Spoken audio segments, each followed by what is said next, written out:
बिस्मिल्लाहिर्रहमानिर्रहीम। अस्सलाम वालेकुम, वेलकम बैक गाइस। आज जिस तरह मैंने आपको अपने प्रीवियस लेक्चर में बताया था कि आज हम डिस्कस करेंगे कंट्रोल स्ट्रक्चर, जिसमें आप अपनी if statement, else statement, if else statement और स्विच स्टेटमेंट की जब हमारा कोई कोड कंडीशन पे फेस करने लग जाए कि हमें पता ना चले कि हमने कोड चलाना है या कब हमने कोड नहीं चलाना, तब हम ये यूज़ करते हैं। तो अभी मैं आपको इनको डिटेल में समझाता हूँ। इंशाल्लाह उम्मीद है कि आपको अच्छे से समझ आ जाए। तो स्टार्ट करते हैं अपना आज का lecture. Control structure allow. Control structure basically होता क्या है? Control structure allows programmer to execute a specific statement or set a statement based on one or more condition. ठीक है, वही बात के ये हमें बताता है कि आपने कौन सी कंडीशन चलानी है और कौन सी कंडीशन नहीं चलानी, और कौन सी कंडीशन कब चलानी है और कौन सी कंडीशन कब नहीं चलानी। ठीक है, in C plus plus language it includes if statement, if else, else statement and switch statement. ठीक है, ये चार पांच, एक दो तीन चार और पांच किस्म की स्टेटमेंट्स हैं। ठीक है, जो कि कंट्रोल स्ट्रक्चर हमें अलाउ करता है, हम यूज कर सकते हैं। ठीक है, अभी हम इनको सीक्वेंस में डिस्कस करते हैं एक एक करके। फर्स्ट पे आ जाती है इफ स्टेटमेंट। इफ का क्या मतलब है? इफ का मतलब अगर। ठीक है, तो अब आप इतना ही ध्यान में रखें, अगर। ठीक है, अब इफ स्टेटमेंट क्या होती है? If statement is used to execute block of statement based on condition. ठीक है, इफ स्टेटमेंट कब चलती है? जब आपकी कंडीशन ट्रू हो। ठीक है, अगर आपकी कंडीशन ट्रू हुई तो इफ का जो ब्लॉक ऑफ स्टेटमेंट होगा वो एग्जीक्यूट होगा, अदरवाइज वो ब्लॉक ऑफ कोड एग्जीक्यूट नहीं होगा। उसके बाद उस ब्लॉक ऑफ कोड के बाद जितना भी आपने लिखा होगा वो एग्जीक्यूट होके हमें वो दे देगा। ठीक है, अभी मैं आपको कंपाइलर भी करके बताता हूँ। ठीक है, इसकी जनरल फॉर्म कुछ इस तरह की होती है, इसको हम इस तरह लिखते हैं। ठीक है, आपने अगर इफ लगानी है तो इफ आपने सिंपल स्मॉल अल्फाबेट्स में लिखना है। ठीक है, राउंड ब्रैकेट्स में इसकी कंडीशन लगा देंगे। ठीक है, फिर इसकी बॉडी आ जाएगी, ये दो ब्रैकेट्स डालते हैं जहाँ से बॉडी स्टार्ट कर रहे होते हैं एंड कर रहे होते हैं, और इसके अंदर जो भी आता है इनको हम स्टेटमेंट बोलते हैं, और इस पूरे को बोलते हैं ब्लॉक स्टेटमेंट। ठीक है, और इसके अंदर जो भी वेरिएबल और इनिशियलाइज करेंगे या डिक्लेयर करेंगे ना, तो उसका स्कोप क्या होगा? ब्लॉक लेवल का स्कोप, जो मैं अपने पिछले लेक्चर में बता रहा था। और आपने वो लेक्चर नहीं सुना, उसका लिंक डिस्क्रिप्शन में आपको मिल जाएगा, आप वो सुन सकते हैं। ठीक है, अच्छा तो यार, अगर आप लोगों ने मेरे चैनल अभी तक सब्सक्राइब नहीं किया तो यार जल्दी से जाके फौरन से सब्सक्राइब कर लो, और साथ दिए गए बेल आइकन को प्रेस करो ताकि मेरी हर नई वीडियो आप लोगों तक पहुंचती रहे। और यार, अगर आप लोगों को मेरी वीडियो पसंद आ रही है, एक लाइक तो बनता है। अच्छा ठीक है, अब ये जो मैंने आपको बात बताई है कि the condition is evaluated if the condition is true. ठीक है, अब मैंने क्या कहा है कि ये ब्लॉक ऑफ स्टेटमेंट तब चलेगा जब हमारी ये कंडीशन ट्रू होगी, जिस तरह मैंने अपने पिछले कोड में बताया था। अभी मैं आपको थोड़ी देर बाद कंपाइलर पे रन करके सीक्वेंस बताता हूँ। ठीक है, the block of statement with in the braces the following condition is executed. ये कि ब्लॉक ऑफ स्टेटमेंट हम क्या बोलते हैं, मतलब कि जो ब्रेसेस के अंदर होते हैं ना, ये जो दो ब्रैकेट्स लगी हैं, इनके अंदर जितने भी कंडीशन होगी ना वो ट्रू वो चलेगी। अगर ये कंडीशन ट्रू होगी चलेगा सारा ही कोड, अगर इसी कंडीशन ट्रू होगी तो वो चलेगा। ठीक है, अभी हम चलते हैं डेव पे। डेव पे मैं आपको करके दिखाता हूँ। ठीक है, अच्छा यार, मैंने आप लोगों को अपने प्रीवियस लेक्चर में बता ही दिया था बॉर्डर प्लेट कोड कैसे लगते हैं या स्निपेट्स कैसे लगाते हैं। तो अब मैंने लगाया हुआ, तो अब मैं आपसे डायरेक्ट किया करूँगा। ठीक है, तब मैं नई न्यू फाइल क्रिएट करता हूँ यहाँ पे। ठीक है, तो ये मैंने न्यू फाइल क्रिएट की तो मेरा ये बॉर्डर प्लेट कोड लगा हुआ आ गया, स्निपेट्स मेरी ये लगी हुई आ गई। ठीक है, तो अब मैं इसमें से कुछ जो एक्स्ट्रा मैंने इंक्लूड की अपने लिए, ये मैं हटा देता हूँ। ठीक है, स्टार्ट। तो ये तो अब आपको पता ही होगा कि अब इतनी प्रोग्रामिंग तो आप सीख चुके होंगे कि इस कोड स्टार्ट कैसे करते हैं। ठीक है, अब हम क्या करते हैं, अब हमने इफ स्टेटमेंट को चेक करना है। ठीक है, अब हम ले लेते हैं एक इंटीजर टाइप का वेरिएबल 3। ठीक है, सॉरी ए ले लेते हैं, इसमें वेरिएबल स्टोर वैल्यू ए की क्या स्टोर करवाएं, इंटीजर लिया तो इंटीजर स्टोर करवाएंगे 5। ठीक है, और एक और ले लेते हैं b इक्वल्स टू 6। ठीक है, अब हम ले लेते हैं एक इंट टाइप का वेरिएबल सम। ठीक है, अगर हम इनका सम भी फाइंड करेंगे और प्रोडक्ट भी फाइंड करेंगे। ठीक है, सम प्रोडक्ट, ठीक हो गया। अब हम लगा लेते हैं, अब हम जी एक ऐसा कोड लिखने जा रहे हैं। ठीक है, अगर तो ए एंड बी, ए या बी दोनों में से कोई भी एक इवन नंबर है ना, तो ये उसका सम प्रिंट करेगा। अगर दोनों में से कोई एक ना हमारे पास इवन या ऑड होना चाहिए, तब ये कंडीशन चलेगी। ठीक है, तो अब हम लगा देते हैं कि इफ ए मॉडुलस। ठीक है, चेक करने के लिए ए मॉडुलस 2। ठीक है, equals to sorry equals to 0, ठीक है, ये स्टेटमेंट लगाएंगे, ठीक है। इक्वल्स टू 0 है ना, तो हमें बता दो sum equals to a plus B, ठीक है और सी के ऊपर कर दो सम, ठीक है। अगर इन दोनों में से कोई एक भी जो है ना, सॉरी मैंने तो एक चीज मिस कर दी है, और का लगाएंगे लॉजिकल ऑपरेटर। अगर इन दोनों में से कोई एक भी कंडीशन ट्रू करती है तो ये इफ की स्टेटमेंट चलेगी, ठीक है। जिस तरह मैंने आपको अपने प्रीवियस लेक्चर में बताया था कि मॉडुलस ऑपरेटर क्यों यूज करते हैं, ठीक है।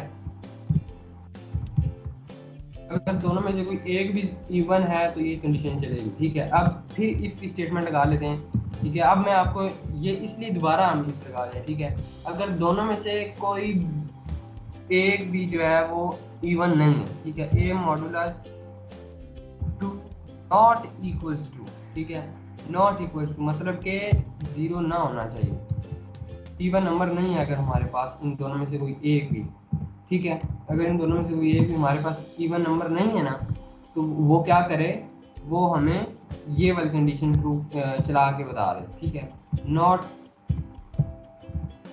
Equals to 0। अब हम इसकी ब्रैकेट को क्लोज करते हैं, अब इसकी बॉडी लिखते हैं, ठीक है। अब इधर हमने एक वेरिएबल लिया था प्रोडक्ट, ठीक है, उसमें हम क्या करते हैं a इंटू बी, ठीक है, सॉरी ये क्या हो गया, ठीक है। अब हम कर देते हैं सी आउट। अब हम ना चेक करते हैं कि हमारा कोड चलता है कि नहीं। हमारा कोड तब चलेगा अगर ये ए या बी ना दो हमने वैल्यूज ली थी, ठीक है। अगर दोनों में से कोई एक इवन है तो पहली इफ की स्टेटमेंट चलेगी, ठीक है। दूसरी स्टेटमेंट तब चलेगी अगर इन दोनों में से कोई एक ऑड है तो, ठीक है। अब मैंने आपको बता दिया है, ठीक है। अब देखें इफ हमने तब लगाया, ठीक है। अगर हमें एक क्वेश्चन आ जाता है, मैं यहाँ पे ऊपर क्वेश्चन भी लिख देता हूँ, अभी मैं आपको ऊपर क्वेश्चन भी एक्सप्लेन कर देता हूँ, ठीक है। प्रिंट सम ऑफ इंटीजर, हम यहाँ पे लिख भी लेते हैं print sum if any of integer from a and even, ठीक है। हमें उसका सम दे दो अगर उन दोनों में से कोई एक, ठीक है, अदरवाइज और प्रिंट इफ एनी, ठीक है, if any of integer from a and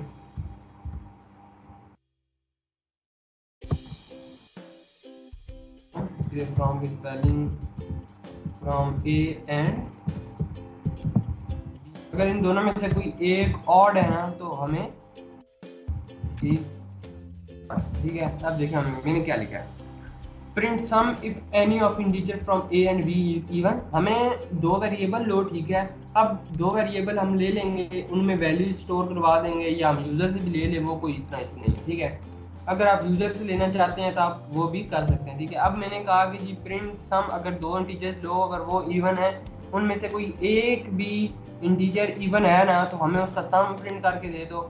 दूसरी स्टेटमेंट मैंने ये लिखी है print product if any of integer from a and b is odd, ठीक है। अब दो इफ लगेंगी, अगर तो अभी हमने सिंपल इफ पढ़ी है ना, अभी इफ एल्स हमने नहीं पढ़ी।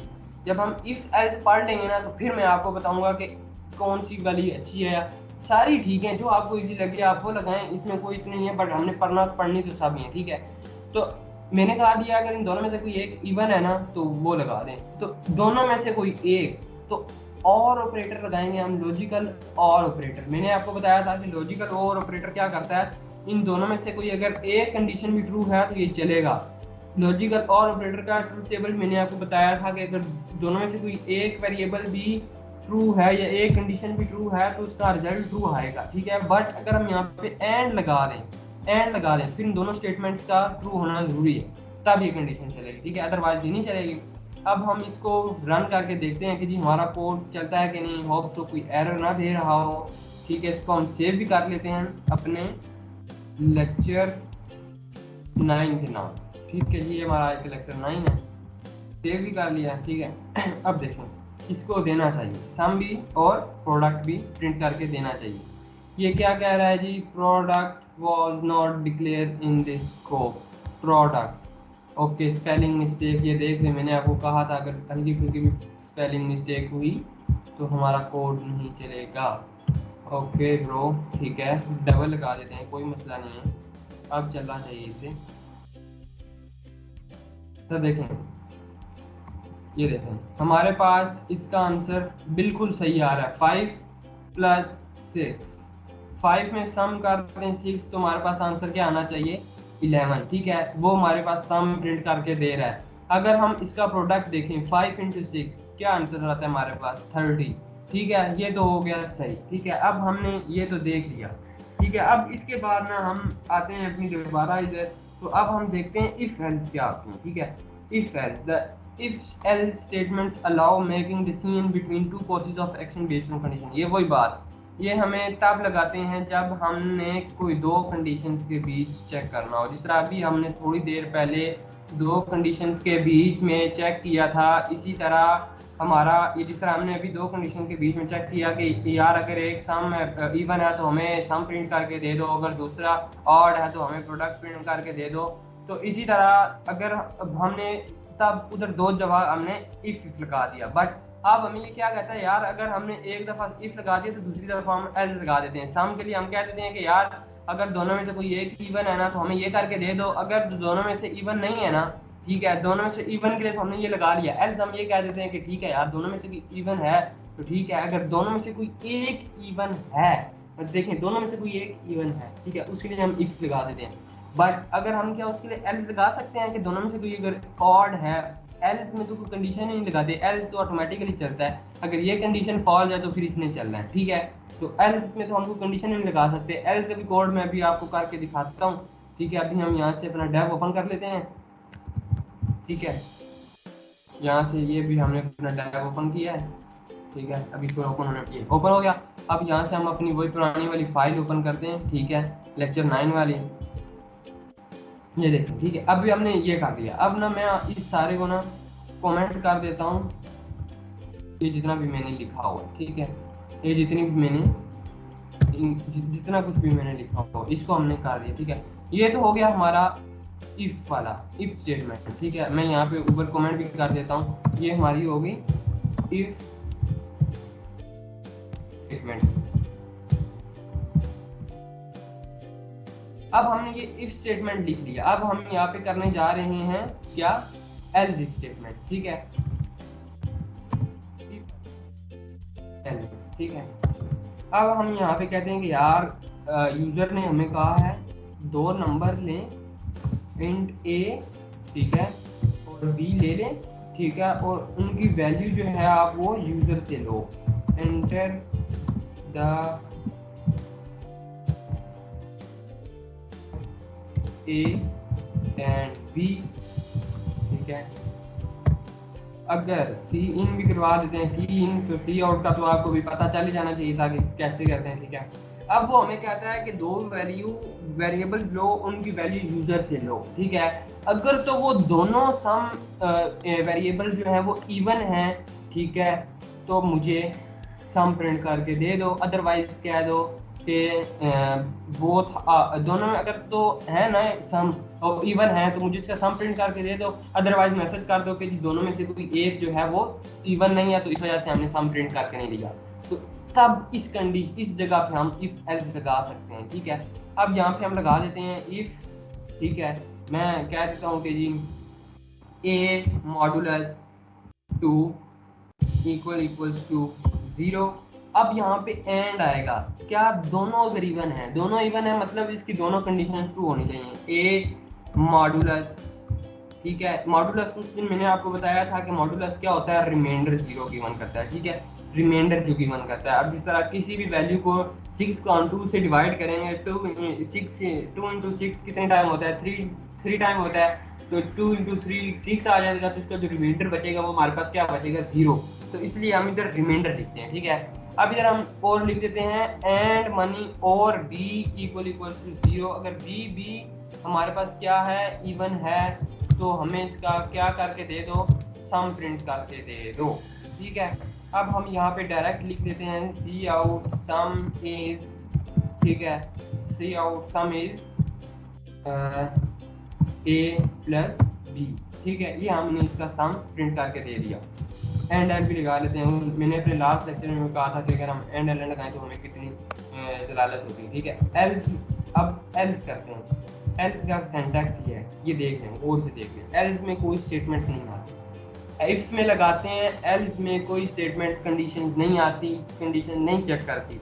अगर तो इफ फॉल्स है ना, इफ नहीं चला तो एल्स ने चलना ही चलना है, हमेशा चलना ही चलना है, कुछ भी कर लो, या तो इफ चलेगी या तो एल्स चलेगी। इफ नहीं चलेगी तो एल्स चलेगी, एल्स नहीं चलेगी तो इफ चलेगी। ठीक है, अब एल्स हमें क्या कहती है। ठीक है, अब देखें एल्स में हम क्या देते हैं कि जी सी आउट, ठीक है, प्रिंट करवा देते हैं कि one of are not even, so we on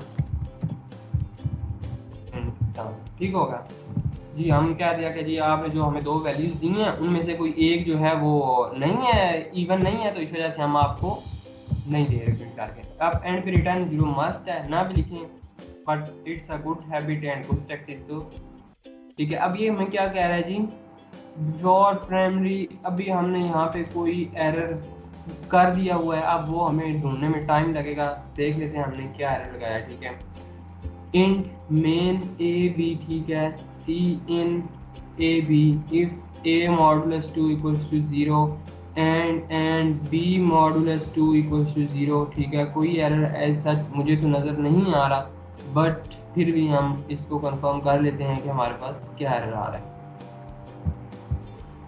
देखते हैं, ए बी एक्सपेक्टेड 32 लाइन पे, इसके बाद इससे पहले कोई हमने एरर लगाया है। देखें आपको भी अगर शायद कुछ नज़र आ रहा हो, मुझे तो ऐसा कोई ऐसा एरर नहीं आ रहा कि जो हमने ऐसा एरर लगाया हो। If a modulus 2 equal to 0 and B modulus 2 equal to 0। अच्छा, सी इन, ये भी ठीक लगाए हैं, ए बी भी सही लगाया, इसको दोबारा लिख देते हैं, कोई ऐसा मसला नहीं। सी ए बी, अब इसको रन करके देखते हैं अब क्या कहता है। अब भी यही कह रहा है कि जी आपने कोई एरर, ओके, यहाँ पे हमने बताया ही नहीं है कि इसको किससे मॉडुलस, किससे डिवाइड करना है। ठीक है, सॉरी यार, ये इतनी छोटी मोटी मिस्टेक तो हर कोडर से होती रहती हैं। ठीक है, तो इस पे इतना फोकस किया, इतनी टेंशन लेने वाली बात नहीं है। ठीक है, अब ये देखें, अब ये हम मुझसे कह रहा है कि enter the value of A and B. A की वैल्यू मैं कर देता हूँ ए, अभी मैं इवन इंटर करूँगा, जान के इवन इंटर करूँगा, फिर दूसरी बार मैं जान के इवन इंटर करूँगा। 2 and 4, सम इज 6, सही आंसर आ गया। ठीक है, अब मैं दोबारा इंटर करता हूँ, अब मैं 2 और 4 नहीं इंटर करूँगा, दोनों में से कोई एक ना इवन नहीं इंटर करूँगा। 3 and 4, one of these are not even, so we can not print sum. ठीक है, अब उम्मीद है कि आप लोगों को ये अच्छे से समझ आ गया होगा। तो अब चलते हैं वापिस इधर आ गए। ठीक है, अब हमने इफ एल्स तो देख लिया, अब एल्स इफ और स्विच स्टेटमेंट जो है ना, वो आपस में दोनों क्या हैं, तकरीबन मिलती जुलती हैं। ठीक है, तो else if statement is used in a situation where decision is to made several alternative based on condition. अब जिस तरह हमने इफ देखा, इफ ए की कंडीशन के लिए चलता है। ठीक है, जब आपके पास ए की कोई कंडीशन चेक करनी हो तब चलता है, फॉर 1 के लिए। ठीक है, एल्स इफ तब चलता है जब 2 हों। ठीक है, और एल्स सॉरी इफ एल्स तब चलता है जब 2 हों। एल्स इफ तब चलता है जब हमारे पास अनकाउंटेबल कंडीशंस हो या मैनी कंडीशंस हो। ठीक है, जिस तरह ये, उसका फॉर्मेट कुछ ये है कि इफ के साथ भी कंडीशन आती है, एल्स इफ आ जाता है। ठीक है, सेकंड लाइन पे एल्स इफ, फिर जब तक चलते रहेंगे आप एल्स इफ कंडीशन लगाते रहेंगे, फिर एंड पे आ जाता है कि जी एल्स। ठीक हो गया, एंड पे हमारे पास क्या आ जाता है, एल्स आ जाता है। सही हो गया। तो अब यहाँ पे आप सोच रहे होंगे कि ब्लॉक ऑफ स्टेटमेंट भाई ने एन क्यों लिखा है। एन मैंने इसलिए लिखा है, इसका मतलब ये है कि आप जहाँ तक आप जाएंगे, आपकी जो लास्ट कंडीशन होगी आपने वो इधर प्रिंट करनी है। इसकी इतनी कोई टेंशन लेने वाली बात नहीं है, वो भी हम देखते हैं डेव पे जाके। ठीक है, ये अब हम डेव पे आ चुके हैं। ठीक है, इसको भी हम कमेंट कर देते हैं। ठीक है, तो आप लोगों को होप सो आ ही गया होगा। ठीक है, अब हम स्टार्ट करते हैं भाईजान एल्स इफ। ठीक है, एल ए, ठीक है। अब इसकी भी ब्रैकेट लगा लेते हैं। आप ये सोच रहे होंगे कि भाई ने वो ऊपर चीज़ें मेन वगैरह वो किधर लिखा है, तो उसकी इतनी टेंशन नहीं लेनी, वो ऊपर मैंने ये सब कुछ लिखा हुआ, ठीक है। तो अब एल्स इफ आ जाती है। एल्स इफ हम कब लगाते हैं, ठीक है। अब हम यहाँ पे एक कोड लिख दें, ठीक है, जिसमें हम एक इंटीजर टाइप का ले लेते हैं वेरिएबल मार्क्स, ठीक है, और एक करेक्टर टाइप का वेरिएबल ले लेते हैं ग्रेड। अब आपको पता होगा कि करेक्टर्स और ग्रेड्स में, करेक्टर के लिए ग्रेड क्यों लिया है, क्योंकि करेक्टर में ही आएंगे ए बी सी डी, तो ग्रेड्स जो होते हैं वो करेक्टर टाइप के होते हैं, तो इसलिए करेक्टर लिया, ठीक है। तो अब हम आ जाते हैं, अब हम क्या देते हैं कि यार सी आउट, ठीक है, inter the marks of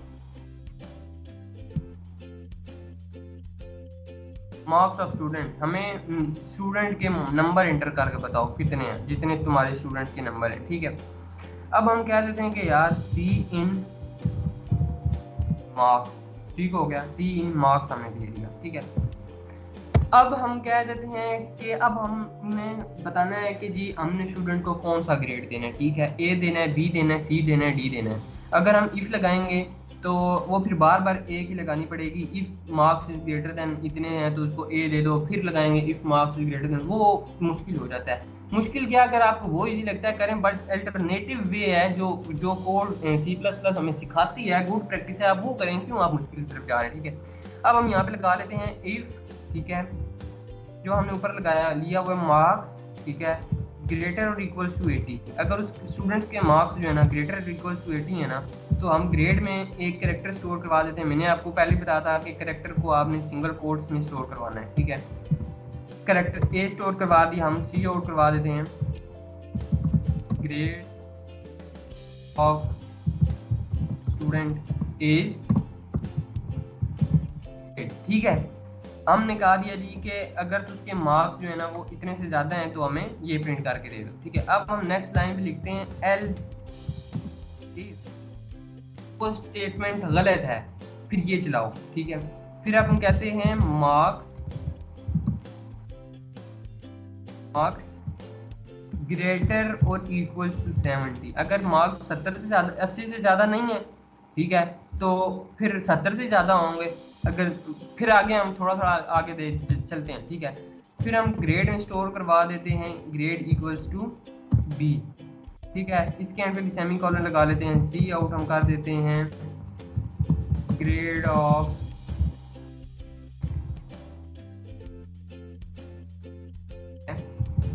grade, ठीक हो गया।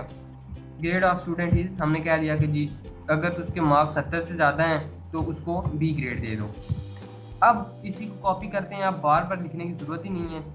इस लाइन को कॉपी करते हैं, ये जो मैंने इधर नीचे लिखी है, ठीक है, इसको कॉपी करके तो करते हैं दोबारा इधर इसी को पेस्ट करके मैं आपको दिखाता हूँ। See control B control B. अगर तो उस स्टूडेंट के मार्क्स जो है ना, अब तो 60 के लिए तो हमने कर लिया, अब 70 के लिए अब हम कहते हैं 60। अगर उस स्टूडेंट के मार्क्स 60 ज़्यादा है ना तो उसको दे दो ग्रेड सी, ठीक है।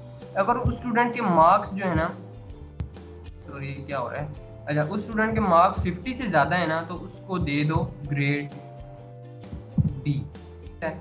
अब हम देखते हैं कि हमारा कोड एग्जिट जैसे हमने कहा है वैसा रन होता है कि नहीं। रिटर्न 0 लिख दिया, एंड पे ये डाल दी। अब देखते हैं होप सो की एरर ना दे, ठीक है। अब इसको हम रन करके देखते हैं, नहीं दिया इसने एरर जी, देख रहे हैं। अब ये कह रहा है inter the marks of student. मैं आपको एक बार रन करके दिखा दूँ। पहली बार मैंने 99 इंटर किया, उसने कह दिया जी grade of student is A, as grade दे दिया उसने, ठीक है। अब मैं कहता हूँ कि जी,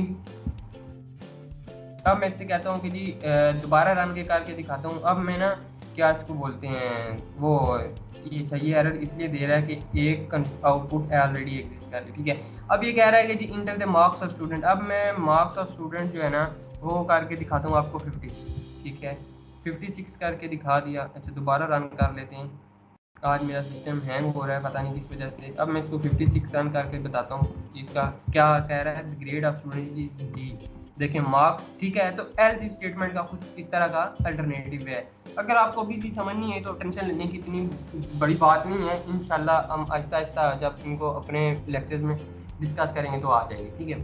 अब हम चलते हैं अपने दोबारा से इधर लेक्चर की तरफ, इधर स्लाइड्स पे आ गए हैं। अब हम डिस्कस करते हैं स्विच स्टेटमेंट। ठीक है, स्विच स्टेटमेंट क्या होती है? Switch statement is control statement that is used in programming when a single block of statement is to be selected among many choice. ठीक है, इसका मतलब ये है कि जब एक ही ब्लॉक को ना हमने बार बार रन करना हो, एक ही ब्लॉक को बार बार रन करना हो, ठीक है, it is very similar to if statement.